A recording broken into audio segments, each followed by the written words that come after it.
Everybody, I am back for part two of this very mini series. On a couple of tournaments I played on Saturday night. I actually played four tournaments, busted out of PLO8, busted out of Fixed Limit Badugi. You've just seen me bust out of single draw.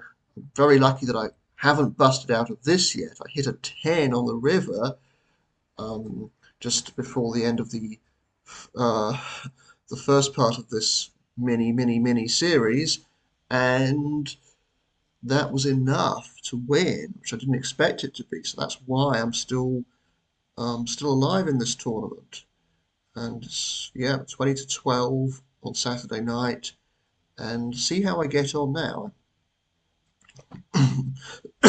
This is, so usually I record like in real time. I commentate in real time. This though I don't. So he's limping in. I obviously put some money in here. Now I've got a two-way hand. I can pat the jack or shoot for the moon. I actually think it's better to get rid of the jack here. 10 I'd keep it. 10 for sure I'd keep it. Jack though, the thing is I'm going to be ahead of a lot of people's range anyway. With three-way, right? Three-way, two heads up, I don't know, right? But three-way, you've got a ton of equity, you've got a ton of implied odds too. You can, if you improve to something really monstrous, like a three or four, five, even a seven. Seven's kind of a little bit more dicey, but three, four, five, seven's eight. Seven's pretty good actually. Eight could be a bit dicey. Of course, sometimes you're going to hit one of these big hands and someone will beat you. That will happen occasionally. So let's see what happens here. If I make the right decision to get rid of the jack, whether I should have hung on to it. Okay. Also, so now if you yeah, you doing that, the way you played that is insane. Just limp in, pat, call my raise, then pat. And if he's slow playing something, that even makes no sense. So I've got no idea. Okay, so look what I hit. Look, I've got number six, the sixth best hand, the nut six. I'm happy. I'm happy going to shove. Oh, I actually just call here, and he folds, right? So I was actually hoping he was going to come in, just call as well, or do something, But so anyway, I just let him bet out. He's got a. This is the crazy thing. He's got 9872. He didn't put any more money in pre-flop. I mean, that's just terrible. Limping in with a hand like that, just asking for it. He needed to raise there. I mean, as it turns out, I think he still would have lost because I'd have called the raise with a hand like this, as good as that. But look, there's even Jacket Tool there. He could have hit two, right? He's just, he, he gave himself the best possible chance of losing with that hand, which is not good, right? You don't want to give yourself the best possible chance of losing. That's what he did there. Anyway, so that's good. I get rid of him, and I'm sort of in business now. Now look what I've got. Can I kick on from here? A huge three-card hand. Just raise it up in the small blind. He calls, that's all right. And don't improve, but somehow I don't really need to. He draws two here, so I just bet 2/3 of the pot. He goes away. Okay. Now he gets knocked out very soon after when he had a king. He loses to a 10. Well, Leopold has got a few bounties now. Well, other people have too. They made better starts than me, or they didn't have that period where they nearly got knocked out like I did. So I've got complete junk here. It's hard to know what to do. And some people might actually draw one here and hope to hit. I don't know how bad that would be. I think I decided to actually get rid of everything. So that's the right thing to do. I feel like if I'm not going to be just drawing one, I'm going to get rid of everything. So I actually hit kind of okay. I've got a two-card draw, but of course he's going to bet here. Oh, he doesn't. See, this is terrible. So he limps in with a one-card draw. That's awful. And then after me drawing four, he then doesn't bet the flop. I mean, if he bets anything here, I'm getting out of the way, even though I've hit reasonably okay. Probably sort of average, I guess, with a four-card draw. Probably about average, isn't it? A hand like this. So now I improve significantly again. Now I've got 6-5-3, so 2-1. This time he does bet, but he bets really small, so I can certainly call there. And I wonder what he's hit, whether he's actually hit a badugi or he's just got a good one card draw now. Let's see. He's actually pat. This is insane. It's insane what he's doing here, but he's so small with a pat hand, having not bet previously. Uh, just he's giving me as many opportunities as I can, as he can give me to to beat him. But of course, I don't hit. I do improve very, very slightly. I've got 6-4-3, but he's got a pat hand. He just checks it down the river. He's got a king. Well, that's the other crazy thing, right? So he played this hand so badly, and don't think that just because he's got 12,000 that he knows what he's doing. That's a common mistake to think that. Uh, he, he should not have padded that king. That's just terrible too, right? He needs to get rid of the king there. I mean, 5-3 ace is a very good. I mean, there are times when you can pat that when you think somebody's actually got a really good three card hand. That king can put you ahead of what you think they have. Uh, but not there. I haven't shown that I have anything. So 5-3-1 is very very likely to be better than what I have. So, and just imagine if I hit there and he hits. It's yeah, that's just really, really, really bad play. It's amazing how people have no idea about this game. You compare this to say Hold'em, and there are like 86,000 books on Hold'em. There are books on just how to play Ace King. Only on how to play Ace King. There are books on that, right? There are no books on how to play uh, your big three card hands, your 3-2 ace. So book on how to play 3-2 ace, 4-2 ace. I've not seen a book on that on how to play that in badugi. Maybe that's out there, but I haven't seen. Maybe I need to write it. How to play 3-2 ace in badugi. That's kind of like Ace King in Hold'em somehow.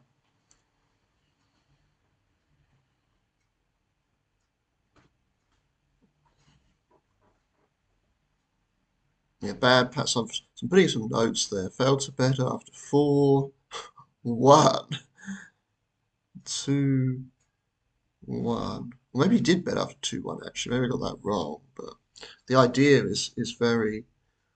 I think he maybe actually did bet after 2-1 on the second draw. I don't think that's quite correct what I wrote there. The bet was so small that it was almost like he might not have bet because I was going to call there. A lot of stuff. Okay, so this hand here, just go back a little bit. This is just crazy stuff. So go back a little bit more, in fact. So what actually happened here? I'm kind of glad I wasn't involved. So I had junk, obviously. It's a guy sitting out, but I couldn't take advantage of that. So he just uh, min raises, which I don't think you'd want to do in that position. Now he min raised. Then the other guy with the weed, he calls the min raise. Then Sierra Tango three bets, seems fine. And Leopold then back raises, back four bets. I suppose you call that. And then and then the weed guy calls again. Crazy stuff. So he called the initial min raise. And then he calls the four bet. I mean, what the hell could he have that makes any sense there? Sierra Tango. I guess the odds he's got, he should probably call with just about anything now. And of course, he's already committed almost half his stack. So quite glad to be out of the way here in some ways. So Leopold. So I guess he's got a big badugi. He does, right? I think, but I don't think I would have played that to begin with like that. There's no guarantee. There's the min raise. Yeah, okay. It's better than just limping. Some people leave limp hands like that. Well, I don't know what he's got yet. We haven't, or pretend we don't know what he's got. So then W poker drawing two. So that's just insanely bad. That's just, you know, he's the equivalent of an anti-vaxxer in this game, right? That's that bad. Calling that a bet of that size to draw, like limp, just calling the mid raise, then calling the four bet, then drawing two. That's just so awful, you know.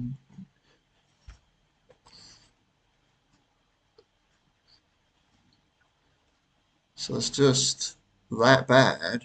But of course, he's got a ton of chips. So let's see what happens then. Sierra Tango's got all in now. He's drawing one again. So the last draw now. So I guess Leopold is going to shove everything in here as he should. I'm presuming he's got a really strong hand here.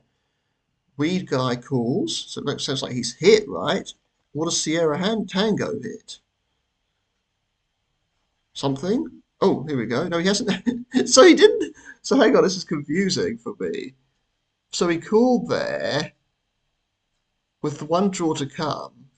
So Leopold had a pat number five. Whoa. And Sierra Tango, I mean, neither of them had anything that was. I mean, so W Poker has this, it's going to have this enormous stack here. Both of the other two guys, um, yeah, got, you know, cooler there. They hit huge hands. Um, wow. You know, you're going to lose with pat number five. You're going to lose with pat number five. It's not just not your day. And then this Pokier, WW Pokier guy was the worst player of the three for sure. But none of them really. I don't think Sierra Tango's that good. He's probably might be the best player. I don't know. Has 28,000 in chips. Isn't that fantastic? Okay, and all the bounties. So okay, he gets his idiocy paid off there. Uh, anyway, so what happens here? That was just a crazy hand, absolutely crazy. Number five, number one, and number 16, I think the other one was. So anyway, cool here. We're going to be folding against this pokier guy.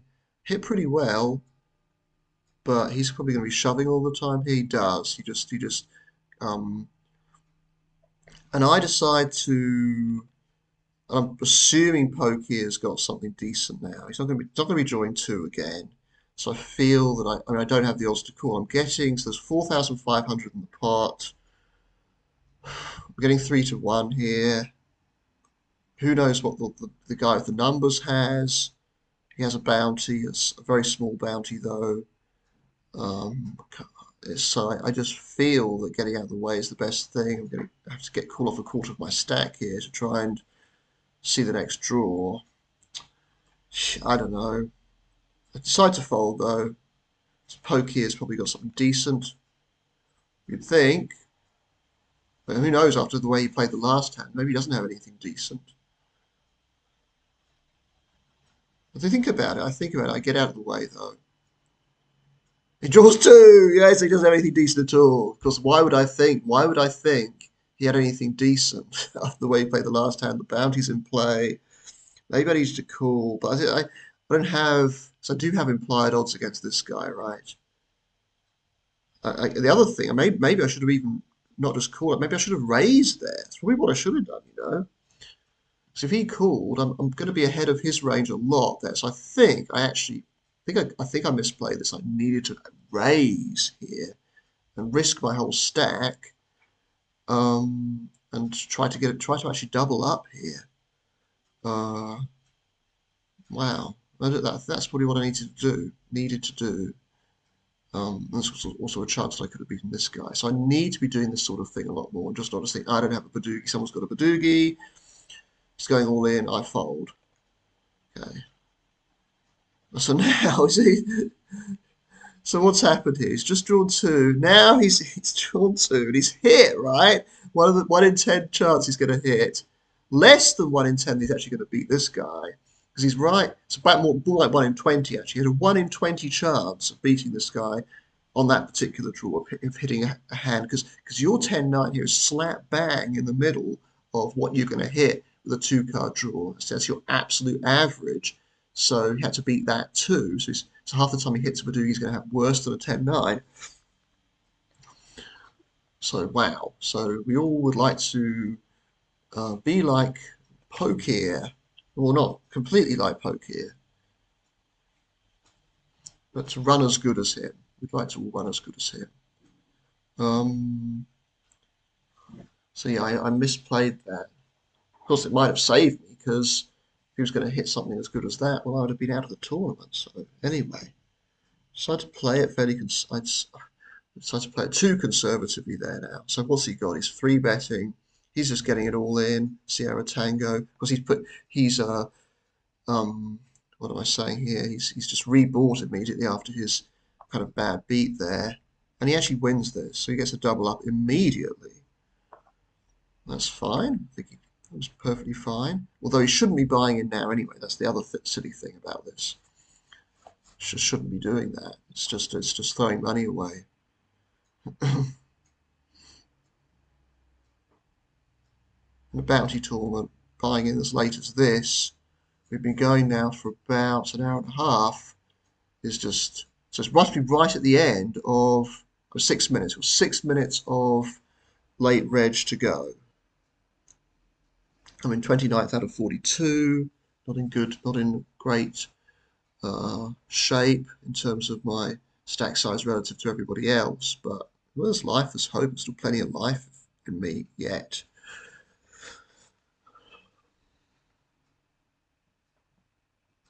So okay, so it looks like Receder is gonna try and get rid of Frosty here. Well, he's got a pat hand. Frosty draws. So it's going to put Frosty all in here. What does Frosty do? Has he got no chips left? Is he going to calls? Okay, I still one draw left. Okay, I thought that was the last draw. It wasn't. It was one again. And look at this. So Frosty has no idea what he's doing. I hadn't seen Frosty before. He's drawing to try and make a flush by the looks of things, which is just wonderful, isn't it? And Reseda hits a nice 8. So again, we've got DKRs everywhere here. This is DKR. This is the DKR session. Now I've got a decent draw here. I decide to fold though, so I'm just going to pot in front of me there.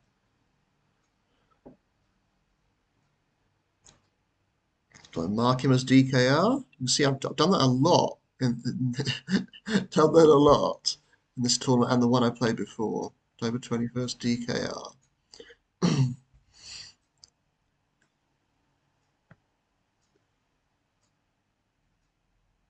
Now I've got a pretty good one card draw here. And what do I decide to do here?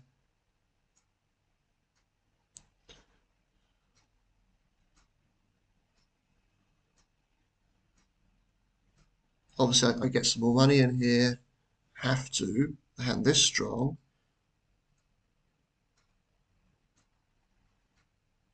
And obviously, he's drawing two, so I put more money in here. I'm pretty much going to commit here, I think. Anyway, he folds, so I don't have to commit. Molinari, someone I don't know, haven't seen you before.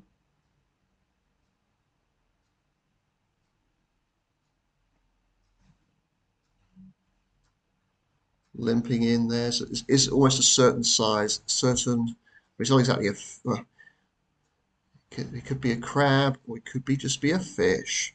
Never seen, already about to make a note on this guy. Limps in, then just calls off his whole stack.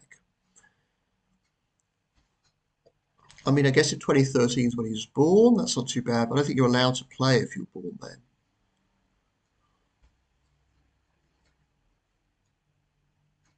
I think that's quite allowed.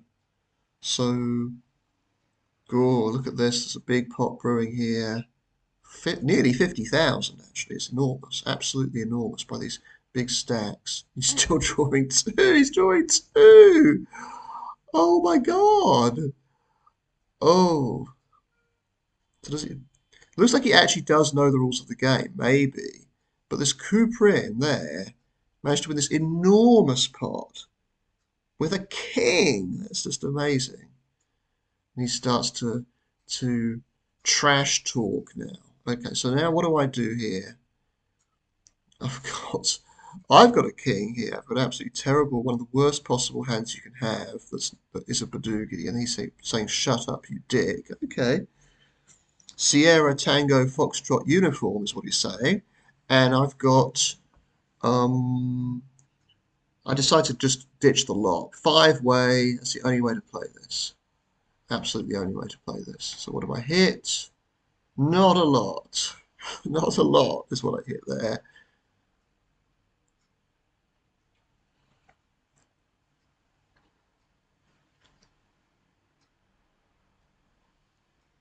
So 24, 41. It must be 40 players because we're on 39. Yeah, so we're on five tables now. Wow. Receder with his 4-3-2. Of course, he could have hit there. And everything would have been very, very different, wouldn't it? He's So this time I hit a badugi. So it's my second badugi of this hand, having drawn seven cards so far. But again, it's crap. It's a crappy hand on five ways. So what am I going to do here? If I get to see another draw, I'm probably going to just draw two here. I'm just trying to stay out of trouble.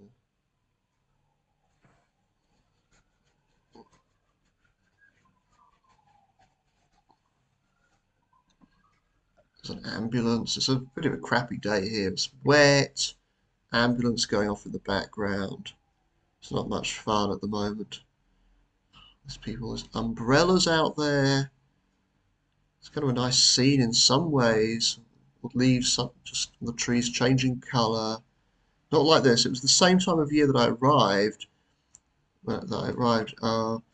5 years ago, and it wasn't like 5 years ago. It was beautiful. It was lovely, lovely time, lovely warm weather, relatively warm weather. It's very nice here. Okay, so now under the gun, got a huge draw here. Gonna be going with this. What would it take for me to relinquish this hand? So again, receder. Okay. So it's like I might be stacking off here. We go three-way. Drawing two, okay, as I kind of might have expected. Draws one. Receder draws two. So I've got to get some money in here again. Have no choice. Got to do that. This could be my last hand of the tournament. So I've actually bet three-quarters of the pot. W poker. Okay. Again, not hitting. Unfortunately, again I've hit the right suit, but that pairs me. Okay, sometimes he's going to have hit here. That'll be me gone. One, one. Oh, this time I do hit. I didn't need to though because my one card draw was better than his. So 14,000. Right. Looks like I've moved. Have I moved? No, I'm still on the same table, but he's moved.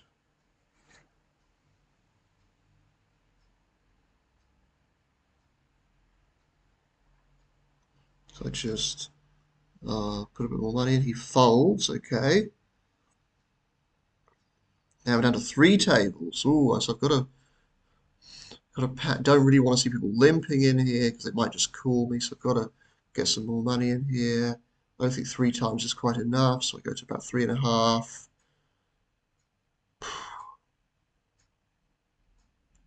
Okay, how many? Two. Again, this is not good at all. There's so many people playing two card draws, calling big bets to play two card draws. So I bet sort of more than two-thirds of the pot there. Uh, I'll take that down. So now I've got another big draw here. Big draw.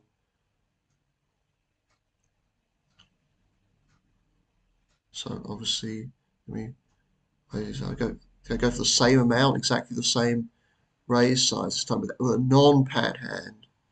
Last time was with the pat hand. And again, I fold this too. So I get a fold too, I take it down. So I've got 8-7-4. It's a bit of an awkward one, this. Just limps in, I raise it up. I'm trying to get a fold. Just don't expect to get a fold now. I might get a fold on the next street. How many? 2, 1. So I kind of feel I have to bet here. Probably, I'm thinking about snowing. I'm going to snow all the time here. Of course, that unfortunately he just comes straight over the top, pots it, and I have to fold. That's a little bit unfortunate. Uh, my, but my draw was really terrible. So actually awkward getting something like that in the big blind because you kind of if you don't raise, you're turning over your hand. So I've got a decent enough two card draw to complete here. I improve 5-4-2. So what do I do with this? Somebody's already drawing one. If nobody had drawn, if everybody had drawn two, I'd probably um, have just bet out there. So now I bet kind of 60 odd% of the pot, and I just get the fold. Interesting. Um, so I have a, I decide to fold here, even though I have a flush, which you can sometimes bluff pat with. Big draw here. Getting some big draws now, aren't I? Go to, well, actually, I go for the same amount, but now that the blinds have gone up a little bit, it's a smaller raise in terms of big blinds. This die is sitting out. So there's dead money in here. It also means that Pokerina is more likely to call, as even is this guy too. He seems to be taking his time at the moment. We're coming up to the break at 5-1. So yeah, taking his time.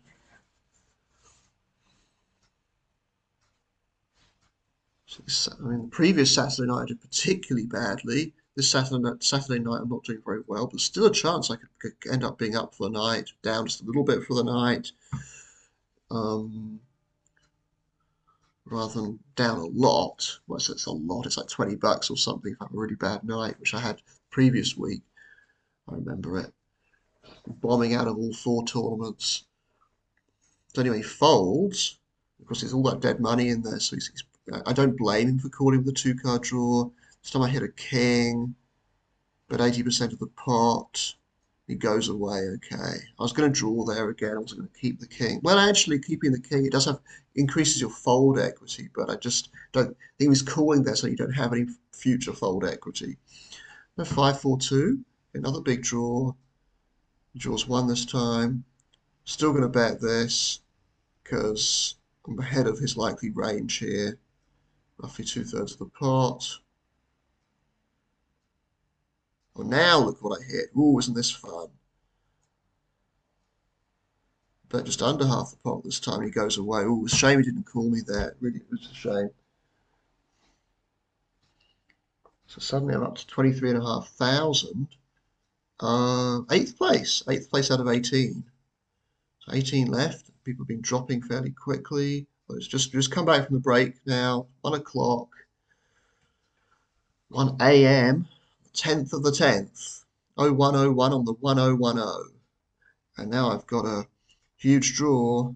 What's interesting about this one is that because Die has been sitting out, his bounty is in play. Now he's gone all in, so whoever wins this hand wins his $2.50, which is meaningful, right?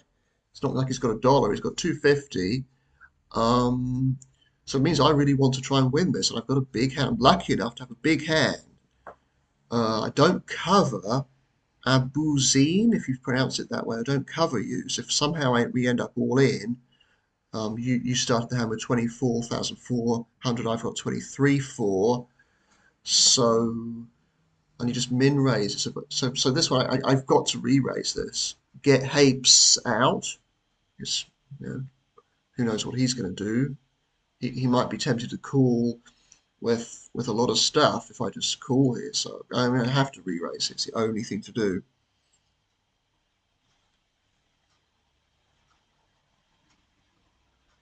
Okay.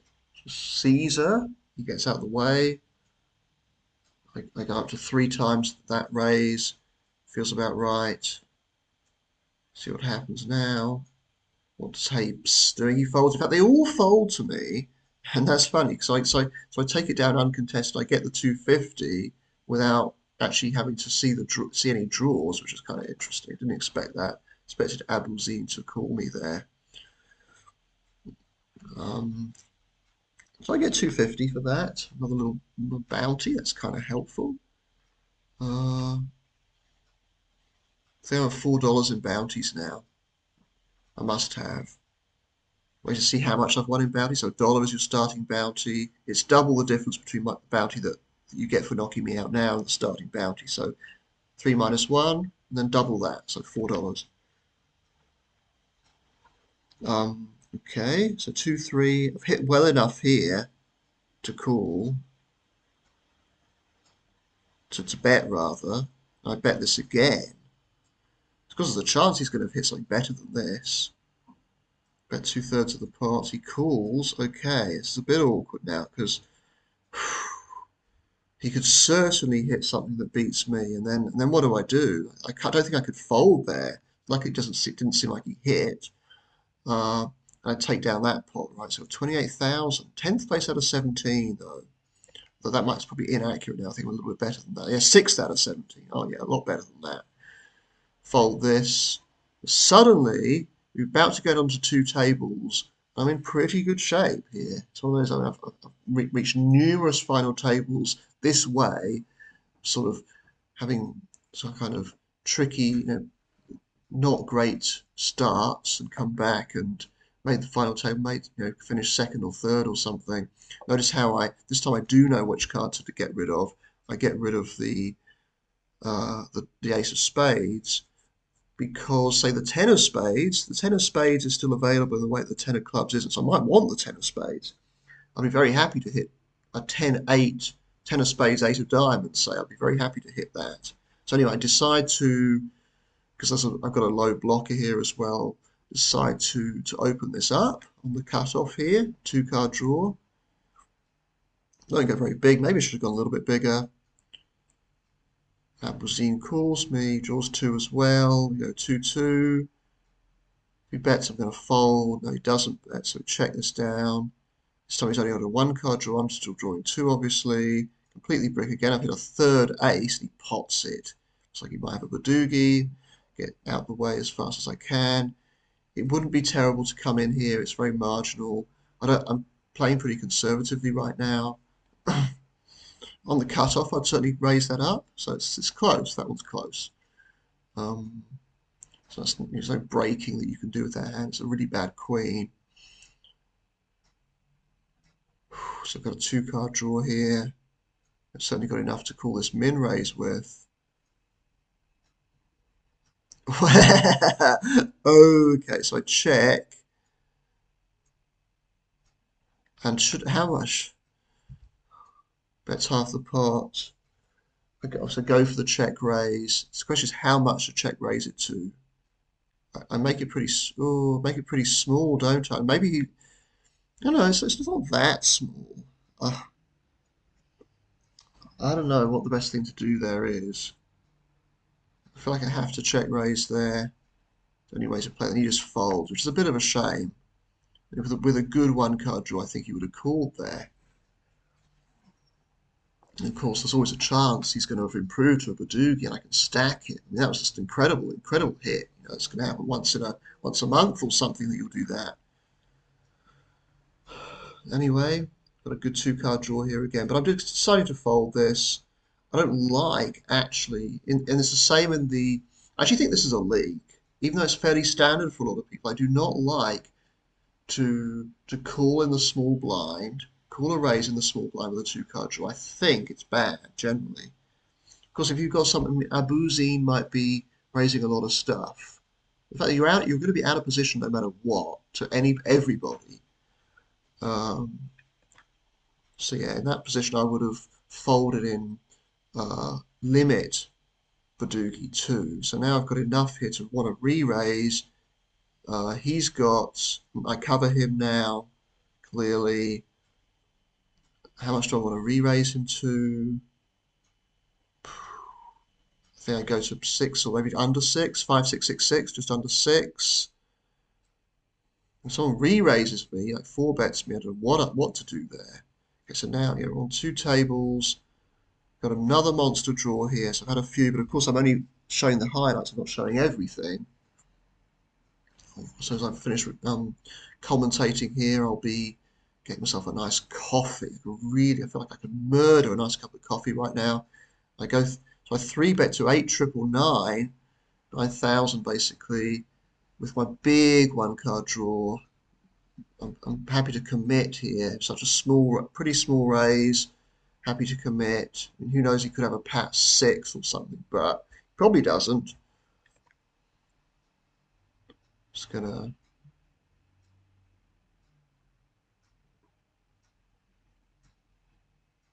So he folds, okay, so I've 30,000 roughly. Well, an interesting hand this is ace 222. It's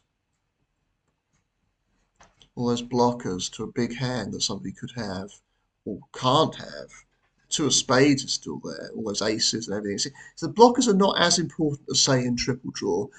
Triple draw, they're really important. If you've seen all the juices in triple draw, you know the other guy cannot possibly have a juice. All the top 8 hands have a juice in them. The best they could possibly make is number 9. Number 9 is not bad, but it's not something you can really go to war with in that game. So triple draw is very different here. Blockers have value here, but not as good, not as big as they can have in triple draw. So that's kind of, but I mean, those extra juices do still increase the value of this hand. And I do hit something pretty decent. Unfortunately, somebody's drawing 1. They're both drawing 1. So I decided to just check. He pots it, and I just feel that because you didn't raise pre-flop, you've improved here. You've probably got a badugi. You've got a badugi way more often than you should have. So I'm getting. I mean, I could call here. I actually think maybe calling was the right play here because I actually think that was the right play because the bounties that these guys have. If you hit something really massive, if I hit something really massive here, I could potentially get $6 in bounties, and I think it's worth calling off. I mean, what percentage of my stack is this? It's like 12% or something, isn't it? Maybe a bit more than that. No, it is about that, isn't it? It's a fairly small proportion of my stack. I think it was worth calling this off here. Uh, yeah, I don't think re-raising or check raising would have been good here because probably behind you what you actually have here. Okay, I might get a fold from you, say, but I'd like to have the chance of taking both of your bounties, maybe. So, because if you do that, you're going to have a huge stack. You're going to massively increase your stack. Oh, I do call. Okay, I do call here. So I make the right decision. That was clearly the right decision. It's funny, for some reason I thought I folded, so I'm glad I called there. Actually, some of my decision making's been all right. I went back thinking I'd made bad decisions, but actually made some. There's one that I made a really bad fold with, though, looking back, but this one, no, made the right decision. Unfortunately, I hit another blocker, but it doesn't matter if someone's pat. If he goes all in, I think I just have to fold. I don't have the odds, and he goes all in, right? So I have to fold here. It's sad, but the reality of it. And unfortunately, see, this is it, right?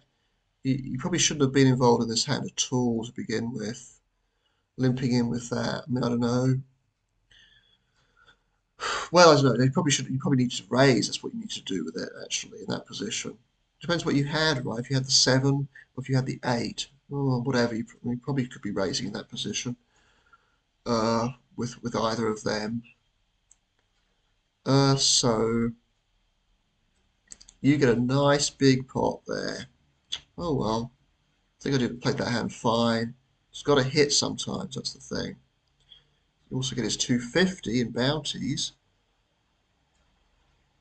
This time I've got a Pat Badugi. He raises to fairly small amount. And I three bet here. I think I have to three bet this. Now if somebody four bets me comes over the top, then I've got a difficult situation. Calls, how many? One. Then I think I have to shove here and hope he hasn't hit. That's the only way to play this. He folds. Oh yeah, that's all right. So now we're 36 and a half. Okay, got another Pat Badugi under the gun here. A little bit better than the other one. Now what do I decide to do here? I said I'm not going to be folding here in under any circumstances now if he's got a short stack. So I'll just take that down. Now what have I got? Got a bad one card draw, nine draw.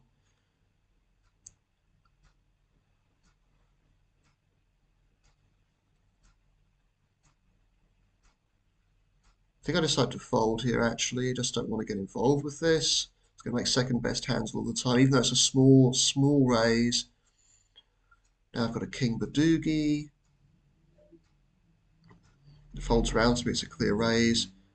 Now I decide to fold this too. Again, oh wow. I think I might have just folded anyway, but when this dirt guy does what he does, whoa. So it's just like he might have broken something there. Maybe, maybe not. It's hard to tell exactly what happened.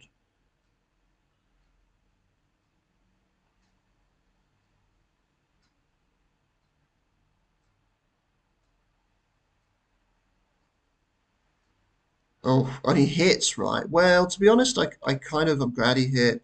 Queen eight. I don't know. It's not a good hand particularly. I think did I have a crappy Badugi there? Worse than that, I think I did. Yeah, okay. So he hits on the, and he actually hit on the second draw, not on the third draw. So it's the number 16, not seven, and miles ahead of what Ninix had. It was almost flipping there, actually. Almost flipping. Queen might have been a very slight favourite, 52% or something like that. So, yep, can't blame Dirk. Presumably he had the ace 2-3. Now I've got 2-7. Yeah, I've got a 7 draw. I think I just call here. So Ninix, now I cover him. So I want to. How many's he got here? Oh, he doesn't discard. He doesn't discard. Okay, so I've got a bit of a tricky situation here. Now, I hit pretty well. Obviously, I hit my Badugi. And I know he can play crappy Badugis in early-ish position or middle position. So I'm probably going to be ahead of him. I decide I could have raised him. I think if I'd raised him, like an eight. Well, I'm just putting more chips in here. Nines and tens, they're a little bit awkward. Um, I think I decided to just call.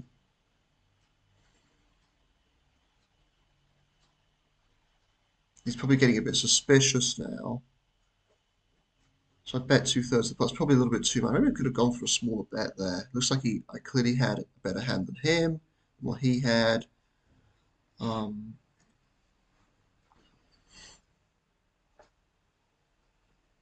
so now I've got a big stack, 49,000, 13 left. Final table have 8 people on it. Um, Pretty confident I'm going to make the final table. I think there's a very high, good chance of that. Kind of depends just how I run though. Still, you know. And Ninix wins this hand with a 10-4. I cover everybody at the table now, which is kind of nice. And look what I've got here. Got a smooth 9.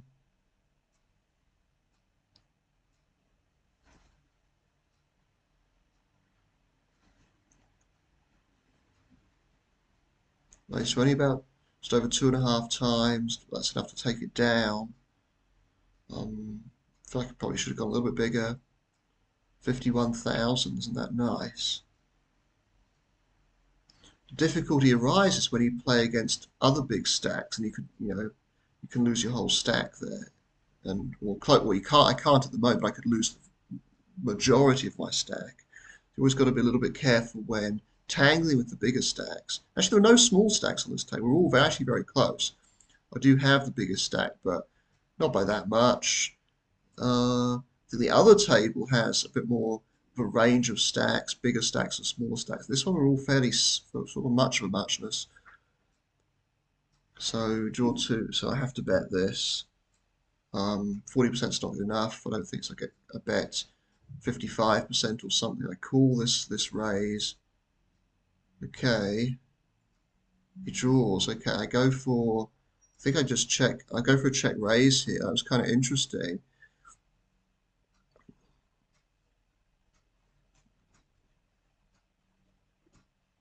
Bet 7,000. He folds. Okay. So I go for the check raise. I whiff the check raise. I expect him to bet. I thought he had like ace 2-3, ace 2-4, something along those lines. Uh, Now because I have the biggest stack, I want to be raising a lot of stuff. I just want to take a lot of stuff down. Another big badugi here. Don't need to be raising too big because, okay, now what am I going to do? I want to bet fairly big here. Right, it's about 2/3 of the pot. Calls me. I have to bet. So 11, 11, 1, 1, 1, something like that. Okay, 2/3 of the pot again, roughly. I think if he came over the top and uh, you know, check raised me there, I would have just might have had to folded. No, it says 96. Okay, get just that just gets. Let's take that down. It's interesting this.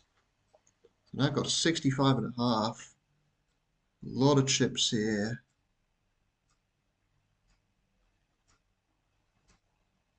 Which I don't really want people to be knocked out. I do. I'd like to get somebody's bounty. But, people still got a bit of play left in this. So what does he do? I'm sure I bet this. I'm probably going to snowball all the time here. So I raise it. He just folds, right? So I'm getting a lot of free money here, which is fun. So we're getting free money. It does feel very nice when you just steal stuff.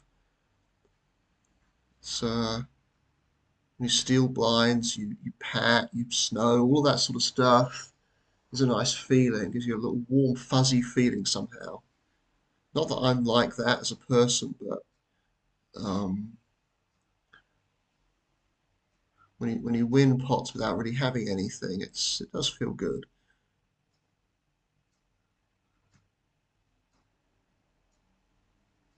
Even if they're not big pots.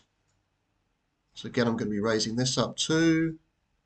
I'll take advantage of my position. We've got to raise this up. I'm pretty small. Going to call though. Draw 1, 2. Now though, the problem with this, he just pots, so I have to fold. So my my stealing and stuff is sort of it doesn't always work out, unfortunately. I wish some when I get resistance, I kind of crumble, and that's maybe a weakness. I don't know. It's gonna be coffee time soon. Kind of looking forward to coffee. Really, really want a coffee. I'm gonna play the rest of this out. Rest of this session, whatever happens. So I think I know what happens. You might be getting vibes about what's going to happen. Maybe, maybe not. Second place, by the way, out of 13. So I'm in very, very good shape here. The only person who's got more chips than me is on the other table. Both, big pot here, really big pot here. Oh, what happened? Oh, okay. So looks like he broke. Still made a worse hand. I think that's what Saxap did there. So someone's got almost as many chips as me now.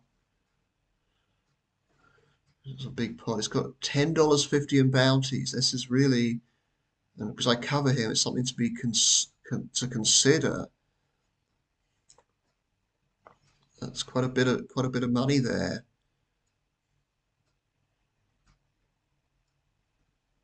Schlafik. I can get rid of Schlafik, then I'll be in really doing well in this tournament. So it's something to think about. What's happening here though? So Schlafik bets. When he goes all in, well, he doesn't go all in, but he pots it, right? He folds. So now Ninix and I have basically the same amount. And that's and Schlafik. What do I do here? Should I have three bet this even? I think about it. Should I have three bet? Down to 11 now. So we're down to 11 players. So this is, look at this, right? So I hit. So because I go for a check raise here. That's my plan. Expect him to bet something here. Okay. Go for a check raise here. He comes out, he bets close to the pot. Now, what do I think I should have just got everything in here, actually. I feel that's what I need to do. Just get everything. The other thing to notice is that I cover, I obviously cover Baloo. I also cover Ninix by a small amount here. So I don't actually want to get Baloo out. You know, I could get rid of both of these players. Obviously, I've hit well. It's $8 in bounties between the two of them. So I do cover Baloo. You see, by about 1,000, if memory serves. If I'm calculating it correctly. So, I could min raise or do something. I don't want to get Baloo out. That's the thing here. Hang on, play this. What is cool? It's possible I don't have the best hand here. That's the other thing. Oh, so now that's alarm bells for me that I might not have the best hand. I just have to hope I do have the best hand. So Baloo gets out of the way. I have to call here. My hand is a bit too good to think about folding. I think it's way too good to think about folding, actually. So, also the other thing is if he does have a kind of mediocre badugi, I don't want him to break or fold, right? I don't want him to do that. If he's got like Jack 5 or something, I don't want him to break the Jack. So I just decide to call again. So now, in fact, he bets so big on the river. What does he decide to do? If he checks it down, then I'm pretty sure I'm good. I'll bet it myself. But unfortunately, he just bets it, and he gets a 6, right? So my hand, I think, is just a bit too good to even think about getting away from here. That's a bit unfortunate. I don't know what he started the hand with, but unfortunately, you see, I have basically no chips left now. He has 133,000, and I'm basically dead, and that's unfortunate. That's unfortunate. I think when we were down to 11 players, we got down to 11, or even before that, so we had 13. That's probably 85% to make the final table. Not that it really has that much significance.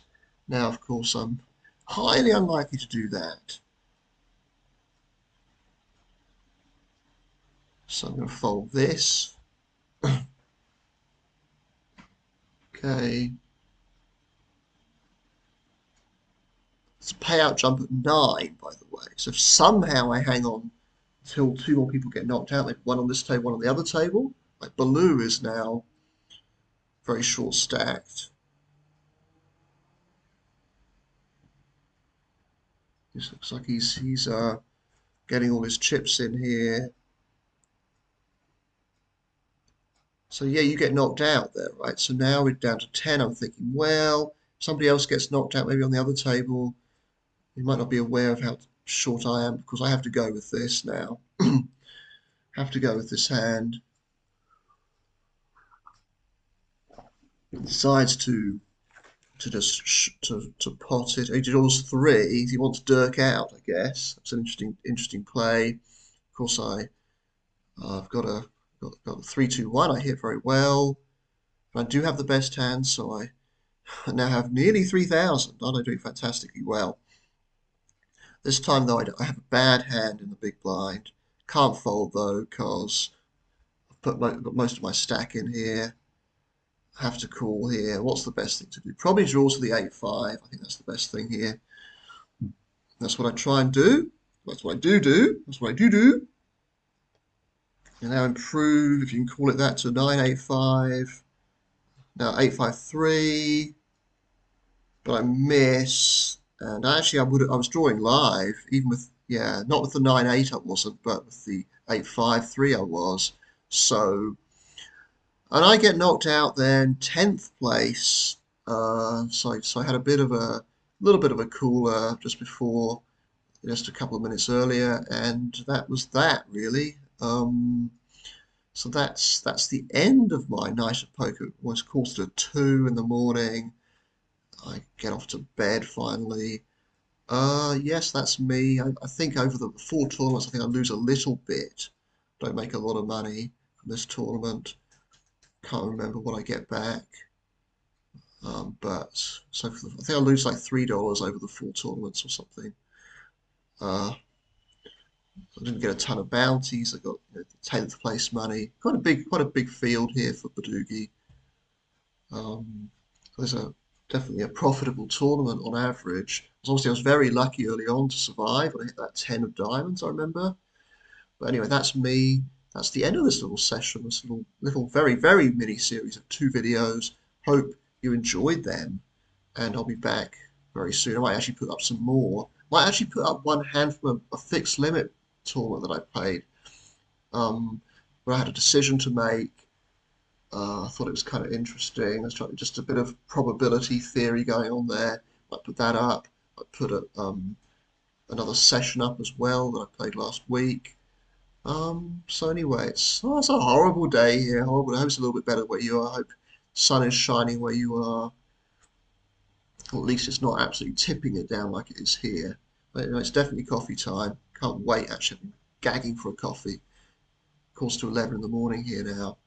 And yeah, that'll do for me until next time. Hope you enjoyed that latest installment of Poker for Muppets. All my fellow Muppets watching this, and I will be back before too long. Okay, take care, everybody, and bye.